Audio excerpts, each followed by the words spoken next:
신앙생활하면서 참 어려운 것이 무엇이 있는가 하면 하나님의 뜻을 분별하는 것이 참 어려운 그런 일 같습니다. 매번 여러 가지 일들이 우리 삶 속에 많이 일어나지만 그때마다 하나님의 뜻이 어딘지를 찾는다는 것이 참 어려운데, 성경을 보면서 공통적인 특징이 하나 있습니다. 하나님께서는 나를 변화시키거나 내 문제를 해결하거나 환경을 바꾸시려고 할 때에는 반드시 기도라는 것을 통해서 역사하시는 것을 많이 보게 됩니다. 그래서 기도할 환경과 기도하게 만듭니다. 또 하나, 공동체와 우리가 속한 이 세상을 바꾸기를 원하실 때는 하나님 역시 기도라는 것을 사용하시는데, 그때는 기도하는 사람을 일으켜 세우십니다. 기도하는 사람을 통해서 하나님 그 역사를 바꾸시고 인도해 가시는 것을 보게 됩니다. 그래서 어려운 분들을 만나면 그런 말씀을 드리죠. 하나님께서 기도하게 하시고 그 다음에 귀한 것으로 아마 주실 거예요. 복된 것으로 주실 거예요. 너무 염려하지 마세요. 그렇게 말씀을 많이 드립니다. 그 이유가 성경에 나오는 공통적인 하나님의 역사를 바라보고 그렇게 이야기할 수가 있습니다. 오늘 이 본문은 여러분이 잘 아시는 내용입니다. 하나님께서 하나님의 일행, 하나님과 천사, 삼위 하나님 그렇게 얘기를 많이 합니다만은 하나님의 일행인데, 지나가는 나그네인데 아브라함이 대접을 했습니다. 근데 그 대접이 나그네를 대접한 것이 아니라 나중에 알고 보니까 하나님과 천사들을 대접한 그 대접이 되었습니다. 대접을 받고 천사들은 이 소돔과 고모라 땅으로 가는데 하나님이 잠깐 멈추어서 계십니다. 멈추어 계실 때 하나님께서 이 아브라함에게 소돔과 고모라에 대한 말씀을 하시죠. 그럴 때에 아브라함이 하나님께 소돔과 고모라에 있는 자기 조카 롯을 생각하면서 하나님께 간구하는 내용이 여기에 나옵니다.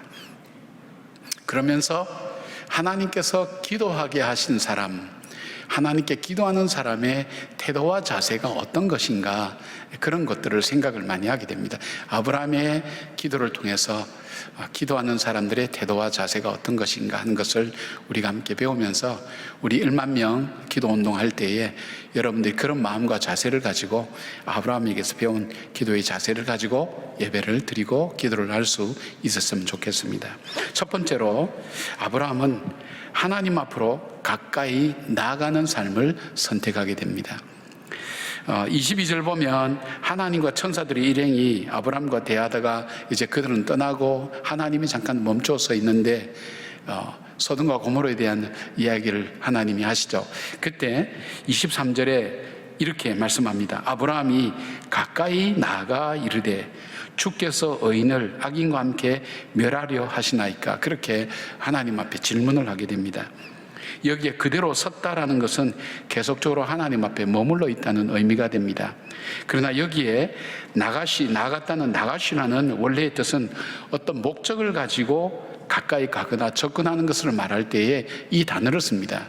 그러니까 아브라함이 하나님의 일행이 떠날 때 그냥 그달에 하나님과 대면하면서 있었습니다. 그런데 소돔과 고모라에 대한 얘기를 할 때 아브라함이 하나님께 더 가까이 나갔다는 겁니다.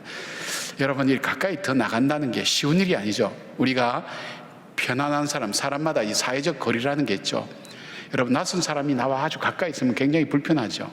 나와 가까운 사람이 멀리 있어도 불편하죠. 사회적 거리라는 것이 있는데 우리가 그것을 느끼는데, 존귀하신 하나님 앞에 더 가까이 나간다는 것은 사실 상당히 어려운 일인데, 절박함과 절실함이 있을 때 그때는 하나님께 가까이 나가는 것을 말합니다.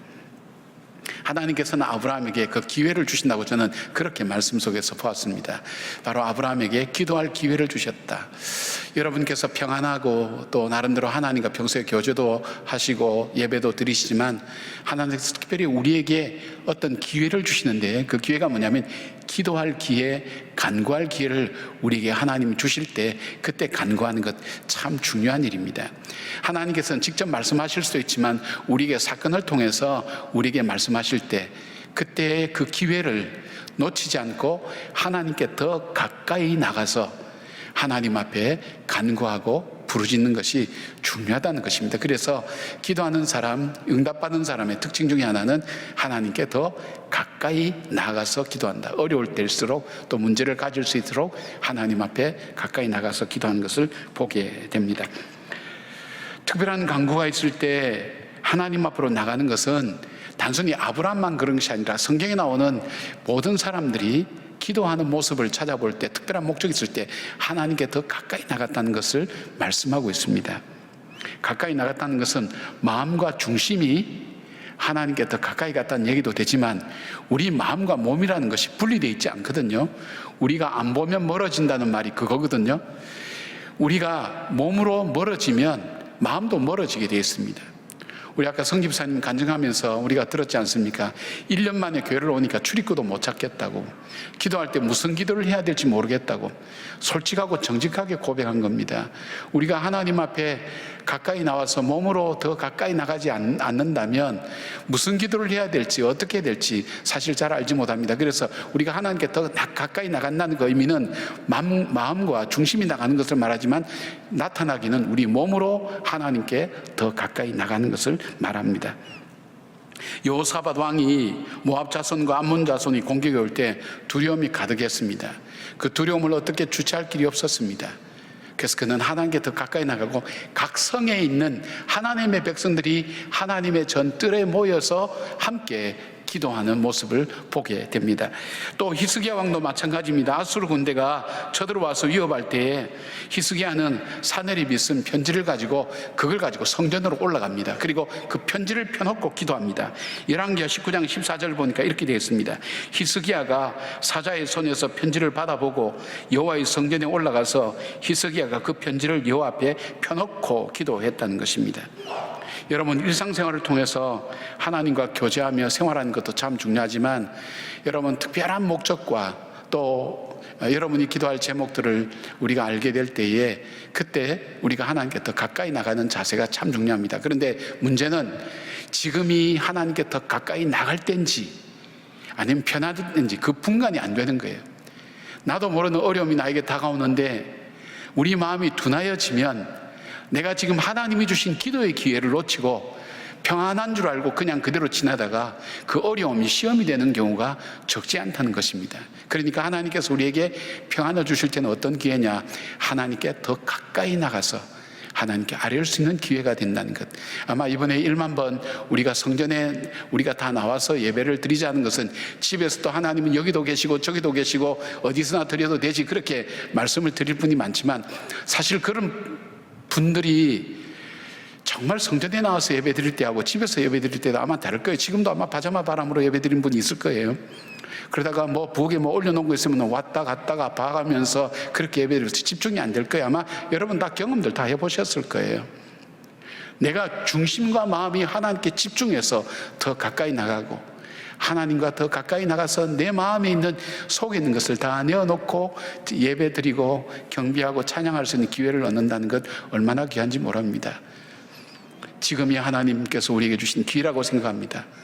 어쩌면 우리에게 이 사인을 주시고, 이 시대에 사인을 주시고, 아브라함처럼 더 가까이 나와서 기도하기를 기다리시는 그 하나님의 음성에 귀를 기울이는 우리 모두가 되기를 바랍니다. 두 번째로 아브라함을 통해서 배워야 될 기도의 자세는 믿음에서 나오는 겸손입니다. 27절 보니까 아브라함이 대답하여 이르되 나는 티끌이나 재와 같사오나 감히 죽게 아뢰나이다. 굉장한 믿음입니다. 여기에서 아브라함이 나는 티끌이나 재와 같다, 하나님 앞에서 난 티끌이나 재와 같다, 아무 가치가 없다는 거예요.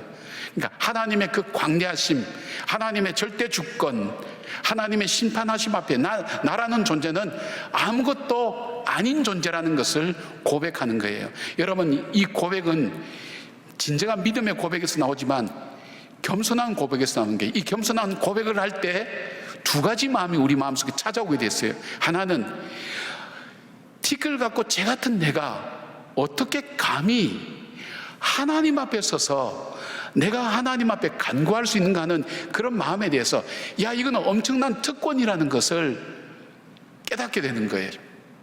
여러분 그렇잖아요. 내가 결정하고 내가 선택하고 내가 정하면 난 언제든지 기도할 수 있어, 그렇게 생각하시나요? 정말 여러분 그거는 잘 모르시는 거예요. 기도는 내가 할 때 하고, 내가 하고 싶다고 기도하고, 내가 엎드린다고 기도하고, 내가 엎드리는 시간이 기도한 시간이고, 그것 아니에요. 하나님이 위로 허락지 아니하시면 우리는 1시간도 기도할 수 없어요. 1분도 기도할 수 없어요. 티끌과 재 같은 내가,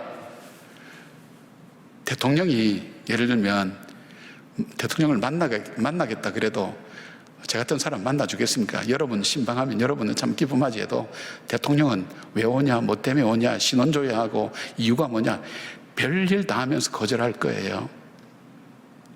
그런데 그 존귀하신 하나님 앞에 내가 서서 하나님과 대면하여 이야기할 수 있다는 것, 대화할 수 있다는 것, 이 마음속에 야 이거 특권이구나. 히브리서 5장 4절 보니까 이렇게 되어 있어요. 이 존귀는 아무나 스스로 취하지 못하고 오직 아론과 같이 하나님의 부르심을 입은 자라야 할 것이니라. 내가 선택할 수 있는 것이 아니라는 거예요. 내가 결정할 수 있는 것이 아니라는 거예요. 하나님께 부름받은 아론의 자손만이 하나님과 대면하여 예배를 드리고 제사를 드릴 수 있다는 거예요. 제사장이 될 수 있다는 거예요. 히브리서 10장 19절 보니까 이 말씀이 있습니다. 그러므로 형제들아 우리가 예수의 피를 힘입어 성소에 들어갈 담력을 얻었나니 되어 있습니다.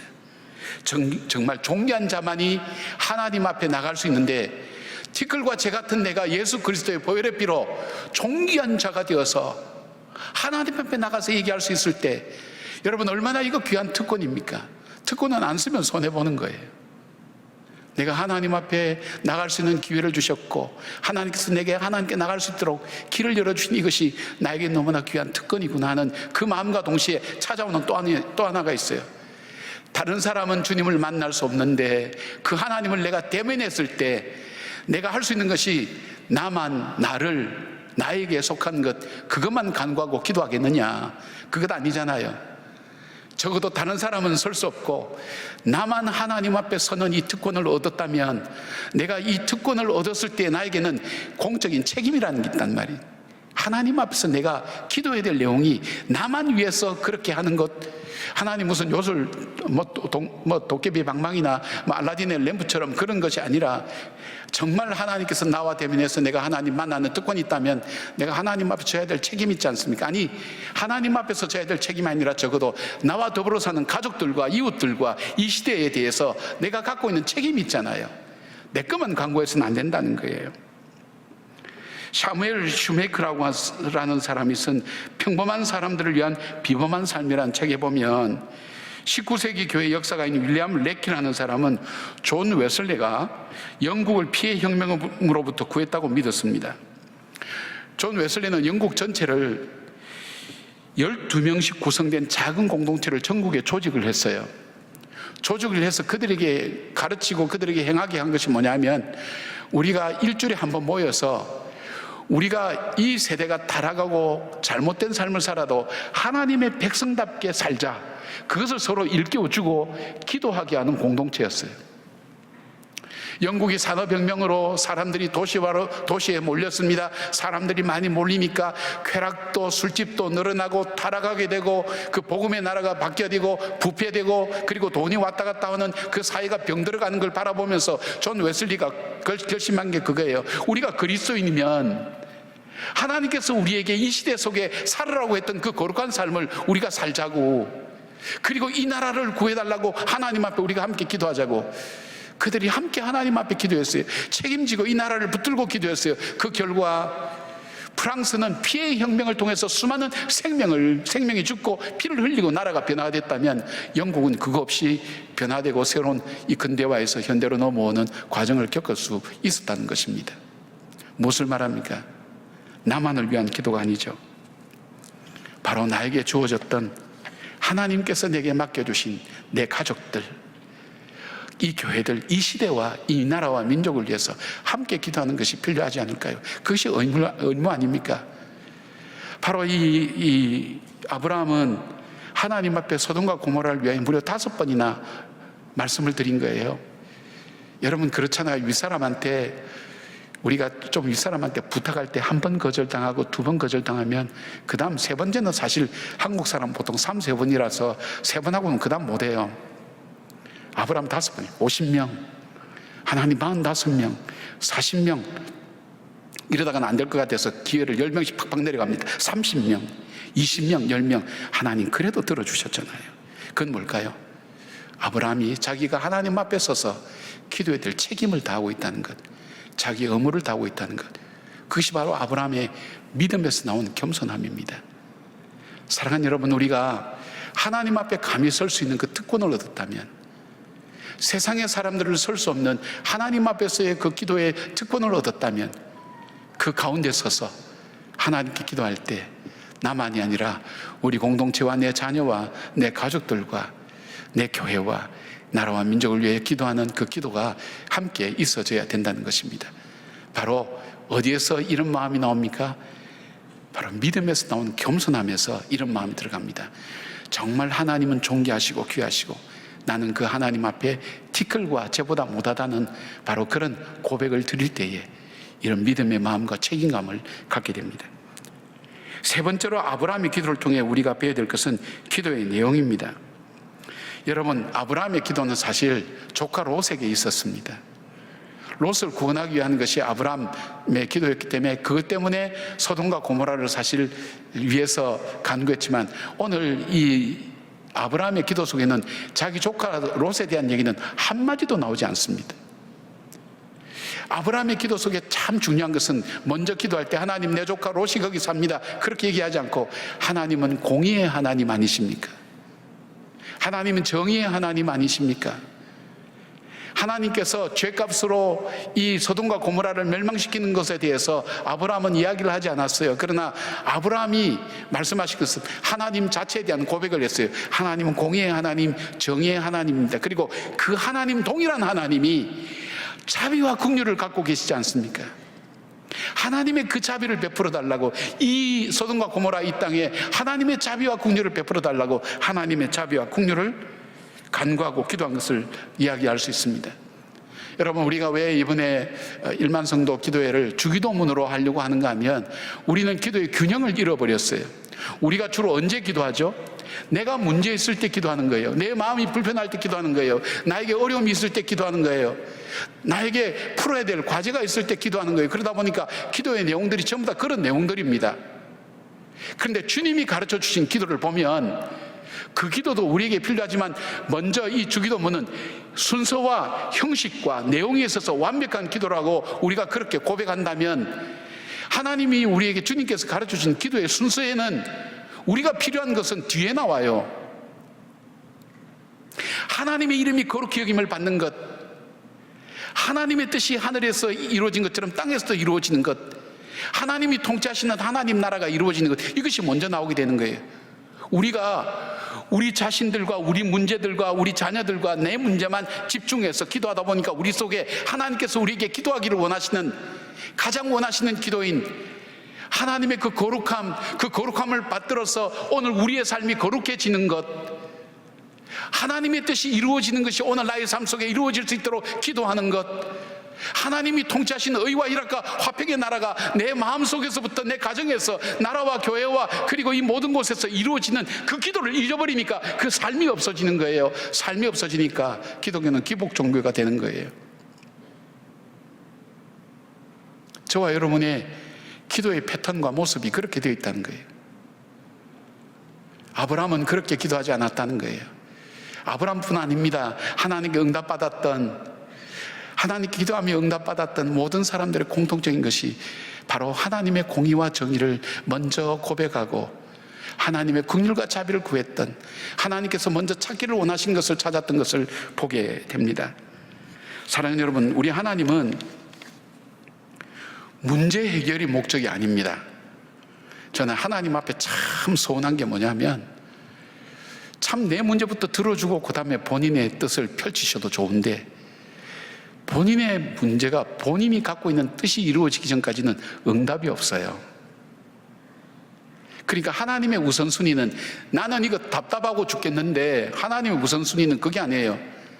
하나님은 내가 주님께 더 가까이 가는 게 가장 우선순위예요. 그리고 그것이 되지 않을 때는 계속 우리에게 안타깝게 만들고 힘들게 만들고 기도하게 만들고 끈을 놓지를 않아요. 나를 가까이 두시기를 원할 때 하나님께서 우리에게 문제를 계속 던져주시면서 우리에게 기도하게 하시는 거예요. 기도할 때 우리는 그 문제보다도 기도해야 될 내용이 뭘까요?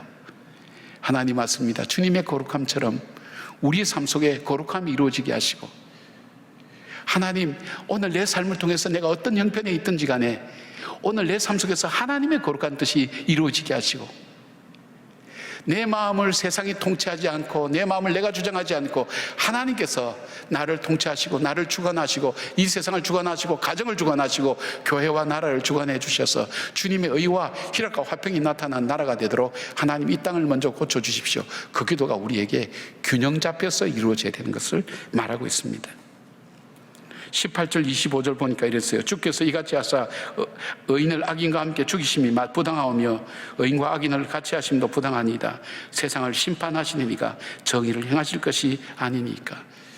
이 아브라함에게는 이 정의는 하나님의 긍휼과 자비예요. 하나님의 속성 속에 있는 긍휼과 자비. 자, 그러면 하나님께서는 아브라함의 기도를 들으셨어요? 들으셔서 창세기 19장 29절 보니까 이렇게 말씀이 있어요. 하나님이 그 지역에 성을 멸하실 때, 곧 롯이 거주하는 성을 엎으실 때에 하나님이 아브라함을 생각하사 롯을 그 엎으시는 중에서 내보내셨더라. 하나님께서 아브라함의 기도에 응답하신 거예요. 왜 응답하셨을까요? 창세기 15장 6절에 나옵니다. 아브라함이 여호와를 믿으니 여호와께서 이를 그의 의로 여기시고. 여러분, 절대 의인은 없습니다. 의인은 없나니 하나도 없다고 로마서에 말씀하고 있어요. 절대 의인은 없어요. 하나님이 우리를 의롭게 여겨주시니까, 즉 하나님께서 우리의 기도를 들으시는 하나님의 기준이 있어요. 그것은 무엇입니까? 하나님을 믿는 거예요. 하나님 믿고 하나님 말씀하시는 것을 믿고 기도할 때 하나님께서 그 기도를 들으시고 응답해 주시는 게, 우리의 행위나 우리의 지식의 유무나 소유의 유무나 우리가 갖고 있는 여러 가지 행실의 유무나 이것보다도 우리에게 더 중요한 것이 있다면, 우리가 그 하나님을 믿고 하나님 말씀을 믿을 때에 하나님께서 우리 기도에 들으시고 응답하시고 역사하신다는 거예요. 누구예요? 한 사람이라 할지라도 하나님은 그 믿음 있는 사람, 하나님 의로 여기신 그 사람의 기도를 들으시고 응답하시는 것을 보게 됩니다. 미국에 있을 때 가끔 미얀마 사람들을 만났어요. 지금 미얀마 사태 때문에 복잡하죠. 그런데 그분들이 가끔 하는 얘기가, 우리 종족은 다 100% 기독교인이라고 얘기한 얘기를 저는 이해를 못했어요. 왜냐하면 동남아시아는 복음화율이 굉장히 많이 떨어지거든요. 그런데 미얀마 사람들 중에 저렇게 열심히 열정이 있고 부족이 다 믿는다. 그래서 자료를 찾아봤어요. 봤더니 미얀마 사람들은 지금 카렌족이나 카친족이나 진족의 복음화는 절대적이라고 합니다. 그래서 지금 미얀마는 전체 인구의 7%인 300만 정도가 그리스도인이라고 합니다. 그런데 이들이 이토록 변화되고 복음화될 수 있었던 것은 바로 아도니람 저더슨이라는 선교사 한 사람 때문에 이루어진 겁니다. 이 저더슨은 미국 명문대학인 브라운 대학을 다녔습니다. 학교 다닐 때는 무신론자 친구와 만나서 대화하면서 감동받아서 신앙의 길을 떠났습니다. 졸업을 얼마 앞두고 무신론자 이 친구가 허무하게 세상을 떠나는 것을 보면서 복음 앞에 다시 마음을 열게 된 겁니다. 생명을 알게 됐고 소망을 붙들게 된 겁니다. 그래서 이 복음이 무지한 사람, 복음이 전혀 들어가지 않는 곳에 이 복음을 증거해야 되겠다는 마음을 가지고 그는 하나님 앞에 헌신하고 결단하고 선교사로 떠나기로 마음을 정하게 됩니다. 근데 같이 떠날 여자가 있어야죠. 자기가 청혼한 여자가 있었어요. 그 부모님께 청혼한 편지가 있습니다. 1812년에 이런 편지를 썼어요. 이 땅에서 더 이상 당신의 딸과의 만남이 없을지 모르는 선교 여정입니다. 결핍과 슬픔, 모욕과 박해, 그리고 고난과 죽음의 위험이 있을지 모르는 곳으로 그리스도의 복음이 전해질 수 있도록 함께 떠나게 허락해 주십시오. 허락해 줄 부모가 누가 있겠냐 했지만 뜻밖의 허락이 났습니다. 그래서 1813년에 미얀마로 떠났습니다. 사역이 시작됐습니다. 6년 동안 한 사람만 그 회심자를 만나게 됐습니다. 그리고 그는 거기서 아내를 2번 사별했어요. 자녀들도 많이 잃어버렸어요. 그리고 그 자신이 누명을 써서 감옥에 2년 들어가는 고초와 어려움을 겪었어요. 그럼에도 불구하고 그는 미얀마 성경을 번역했어요. 그리고 미얀마 사전도 정리했어요. 그가 37년 뒤에 죽음으로 세상을 떠날 때에 그에게 남겨진 것은 뭐냐면 63개 교회와 21만 명의 그리스도인이 생기게 됐어요. 한 사람으로 인해서, 불과 세월이 그렇게 길지 않아서 한 부족이 변화되고 새롭게 일어나는 역사가 일어나고, 그들에게도 복음의 역사, 자기가 허무하게 살았던 그 삶을 내려놓고 정말 참 소망을 붙들고 그리고 믿음 안에서 살아가는 바로 그런 믿음의 형제 자매들을 만드는 그 일들을 위해서 그가 헌신했을 때 하나님은 크고 놀라운 역사들을 이렇게 세워주셨습니다. 어쩌면 세계 최대의 선교지가 외국이 아니라 이제는 우리나라가 되어 있습니다. 우리나라의 복음의 영향력들이 점점 없어져 가고 믿는 사람들의 숫자가 점점 줄어들어가는 오히려 지금이 이 땅이 복음의 역사가 시작되어야 될 놀라운 땅으로 변해가고 있습니다. 사랑하는 여러분, 우리가 하나님께 한 걸음 더 가까이 나가십시다. 기도하십시다. 그리고 우리의 믿음의 고백을 하나님께 드리십시다. 존귀하신 하나님 앞에 이런 놀라운 특권이 나에게 있다는 거. 오늘도 기도할 때 내 의지로, 내 능력으로, 내 힘으로, 내 결단으로 됐다 그렇게 생각하시면 안 돼요. 하나님의 은혜다. 이 특권의 시간에 내가 구할 바가 무엇인가를 지혜롭게 찾는 여러분 되시길 바랍니다. 더 나아가서 기도의 균형을 이루어서 하나님의 기뻐하신 기도, 믿음으로 하나님 말씀을 믿고 전하는 바로 그런 주님의 자녀들이 될 때에 이 저더슨처럼 민족을 변화시키고 그리고 역사를 변화시키며 여러분의 가정을 변화시키고 교회를 새롭게 만드는 귀한 하나님의 역사심의 손길이 바로 여러분 한 분 한 분의 기도를 통해서 이루어지는 역사가 있기를 주의 이름으로 진심으로 축복합니다. 아멘.